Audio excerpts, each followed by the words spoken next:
高橋ファルコンゾの千秋です。安藤です。今日は、ペットで金を稼ぐ、いわゆるペット系 YouTuber は悪なのかっていうことについて語っていきたくて、Yahoo ニュースの記事でタイトルが、ペット系 YouTuber チャンネルと猫をセットで4400万円譲渡で炎上、飼い猫を売るという感覚っていうタイトルの記事が、はいはい。ちょっと前に上がっとって、その内容が、ペット系 YouTuber がチャンネルとその出演している猫をセットで売買することをフリマアプリみたいなサイト売買サービスのサイトストックっていうサイトに掲載したと。で、その内容が最高月収418万円、ペット系 YouTube チャンネルの譲渡っていう案件の内容で、売却希望価格が4400万円で設定されとって、これが話題になって批判が相次いで。飼い猫も一緒に売る予定やったんやな。そうそう。掲載してから5日間ぐらいで削除したと、内容、案件をな。そりゃそうやろな。批判出るやろ。これに限らず、ペット系 YouTuber って結構頻繁に炎上する傾向にあるんやけど、確かに。最近はな、アニマルウェルフェアっていう、活動というか取り組みがあって、生き物としての家畜に心を寄り添わせて、生まれてからとかが死ぬまでの間にストレスをできる限り少なく、行動欲求が満たされた健康的な暮らしができる飼育方法を目指すっていう、活動というか考え方があるんやけど、動物の福祉というか、幸せをもっと考えていこうっていう、考え方が広まっとって、はいはい。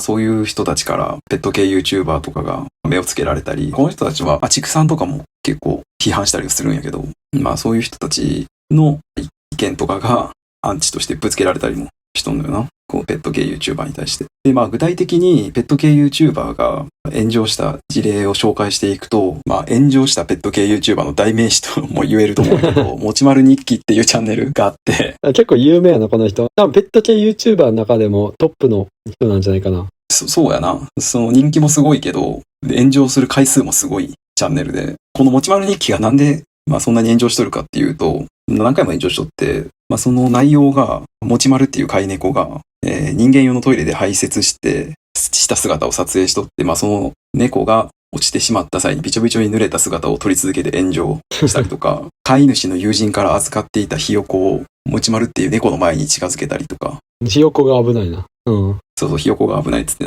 猫がひよこを傷つける可能性があるって言って炎上したりとか、もちまるが使うトイレにかりんとうを入れて撮影したことが炎上したりとか。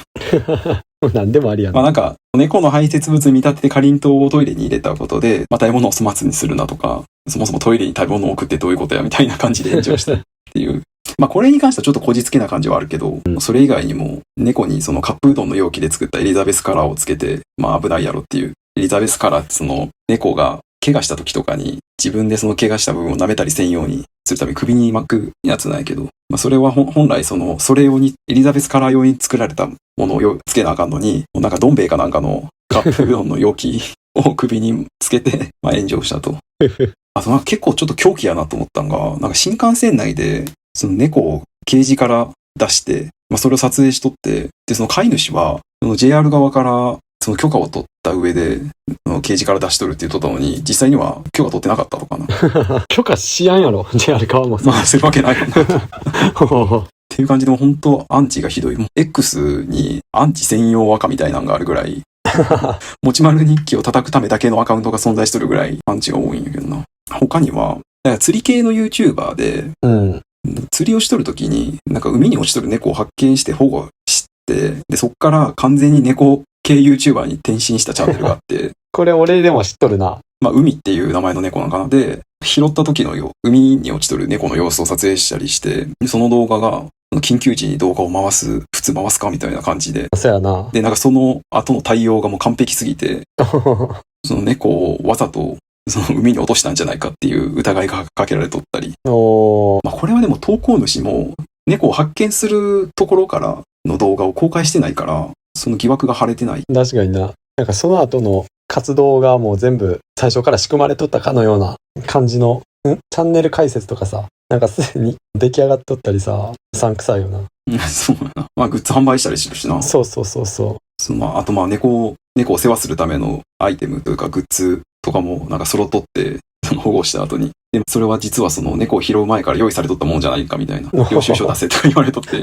本人、その投稿主は領収書捨てたからないっつっとんのよな。そんなことあるかみたいな。ずっと言われてるよ、それ。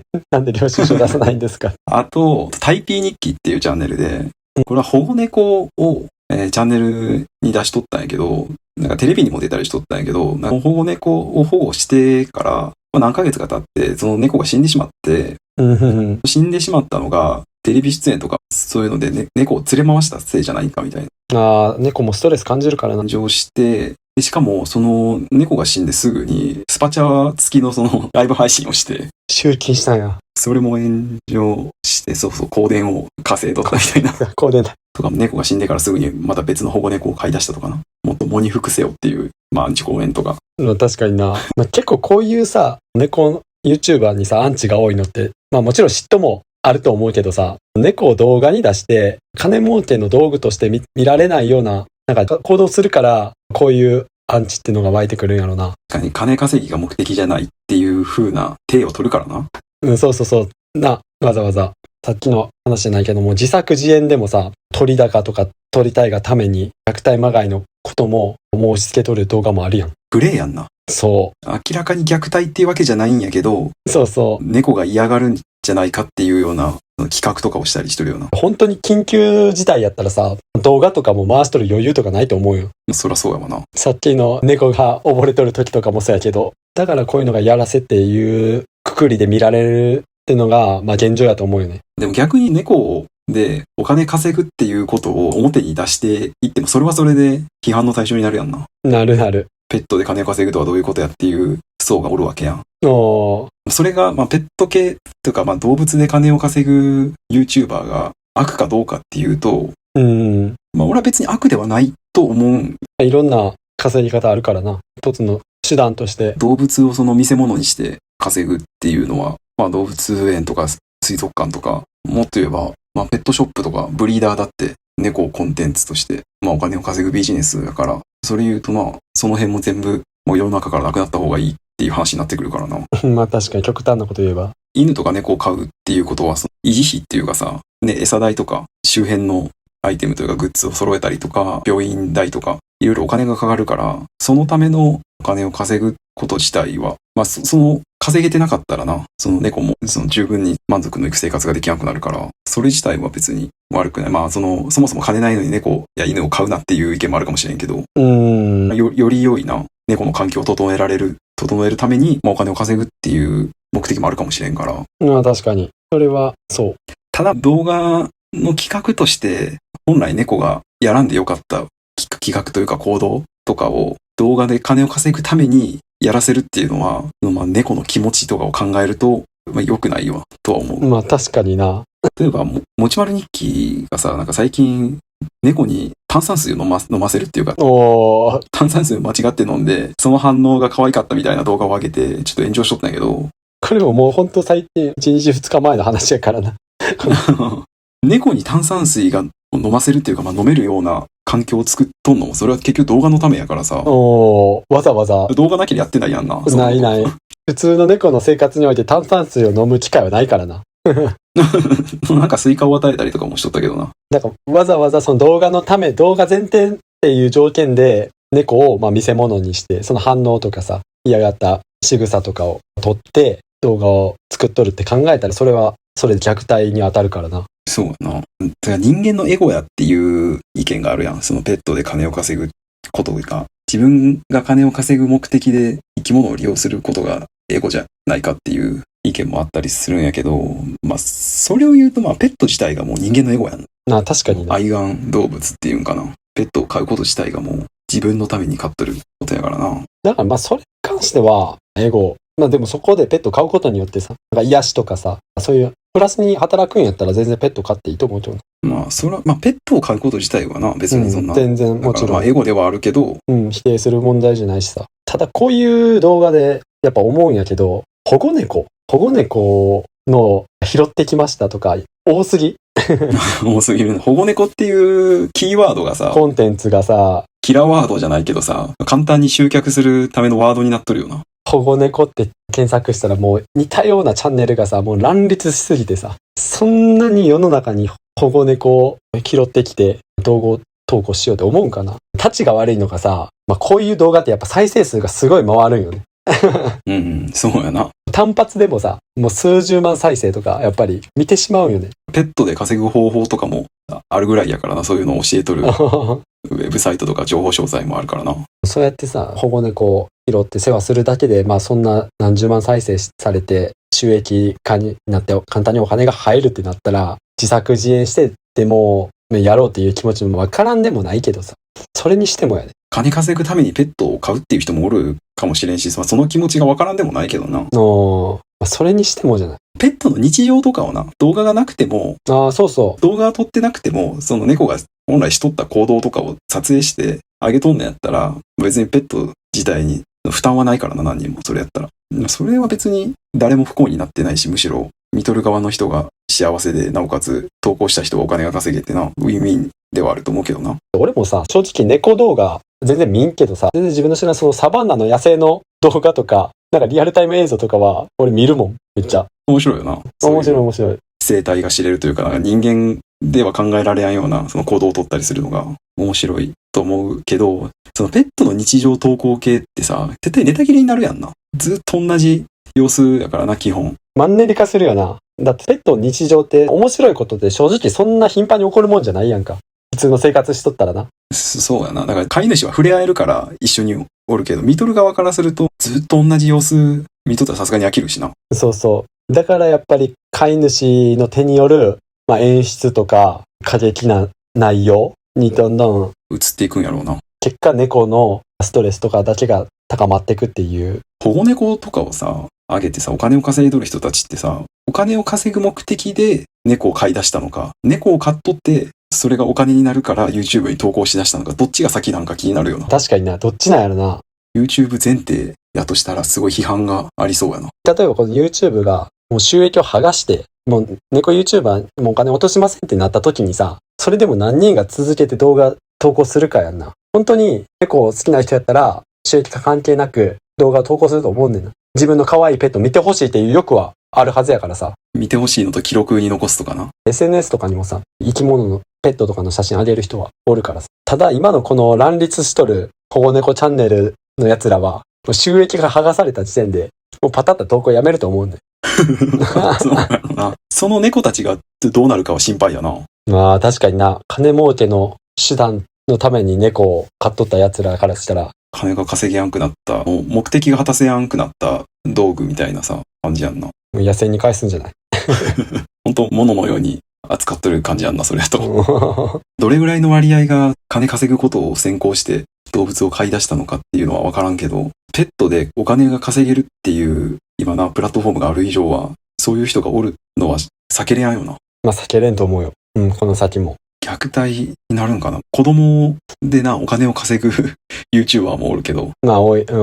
もしかしたらお金稼ぎたくて子供作ってる可能性もあるからな。まあ確かにな。もう一人目がマンネリ化してきたら二人目もってなるかもしれんから。リスク大きいけどな。人間の子供ってなると。その最初に言ったけど、そのペットの日常を上げて、ペットの飼育代の足しにしたくて動画上げとる人も、おるとは思うけど、ペットの幸せは誰にもわからんしな。どっちにしろ、YouTube に動画を上げて収益化しとる人っていうのは、どこかしらその、ペットをお金を稼ぐ手段として見とることは間違いないから、単純にペットが可愛くて動画も上げずに、ただただペットを可愛がっとる人とは絶対にどっかずれとるような感覚が。ペット系 YouTuber の動画を見る人はその前提で動画を見なあかんと思うな。確かに。ちょっと普通の人と感覚ずれとる人たち、ペットを、ある種道具として、お金を稼ぐ道具として見とる人たちの動画として見やんとあかんと思う。だからアンチが湧くんやと思うんやけど、その前提がないから文句を言ってる人が多いんやんな。ホラー映画を見て、こんな怖い映画あかんやろっつって文句言うのみたいな。そうなるの分かっとるやろっていう。そう、だから本屋に行って本しかねえやんけみたいな文句を言うみたいなさ。確かに。本当に嫌なんやったら、だから見たらあかんのよ、そんな動画を。アンチの人たちは。だからアンチの人言っとったよ。このもちまる日記を見とる人は猫飼ってない人だけですって。猫飼ってる人は、この人がどんなひどいことをしてるか分かるはずです、みたいな。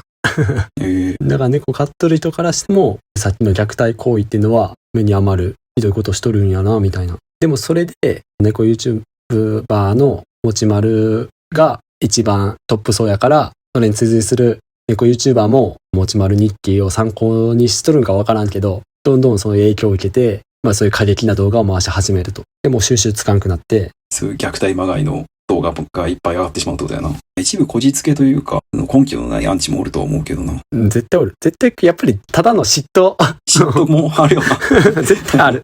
だって極端な話さ、これ猫を YouTuber の動画のメインで出しとるわけやからさ、で、声も出してないからさ、もう本人は、飼い主はな。見バレはゼロやん。その猫と一緒におらんだらな。だからもう一人で好きなとこ行けるし、顔刺されることもないしさ。で、お金は十分入ってくると。でどんだけ炎上してもまあ、別にリスクないよな。うん、ノーダメ。リアルはな。これがもう顔出しとる YouTuber とかやったら、すぐ特定とかされて、もう本名とか出身地とかもバレると思うけど、猫 YouTuber は基本、人はもう脇役っていうか、猫が主役やから。出てこやんからな。そうそう、出てこんから。声も出さんでいいし、もうテロップで全部済ませれるから。もちまる日記がもし飼い主がさ、顔出しとったら刺されとってもおかしくないよな。おかしくないと思うよ。こんだけアンチおるんやったら。愛病家猫の愛好家って本当に熱狂的な人はな。うん、確かにな。過激やからな。猫を守るっていう大義名分を掲げてさ、うん。飼い主を殺しに行ってもおかしくないわな。いや、本当に外出歩けんよ。レベルとしては。うん。だからこの人に関しては本当に顔を出しせずに成功しとると思う。うん。そうやな。顔してん方がいいわな。さすがに。絶対危ないわいいと思な。それが卑怯やっていう人もおるけどな。アンチの中に。ああ、まあな。アンチは言うやろな。個人的にはやっぱペット系 YouTuber やってる人たちは、少なくともペットを人間と同等に扱ってはない人たちだと思うから、ペットで金を稼ぐこと自体が悪かどうかっていうのは人によるけど、まあその動画を見ることで、そういう動画が増えることに加担しとるっていう意識を持って見るべきやな、動画を。まあそういう感じで今日はペット系 YouTuber は悪なのかについて語ってみました。ありがとうございます。はい。このチャンネルではこんな感じで普段気になった出来事やニュースを雑談形式で配信しています。どのチャンネルかわからなく前にチャンネル登録とまた高評価の方お願いします。あと個人的に蒸されたいっていうブログを運営してて週に1回更新してるので読んでくれたら嬉しいです。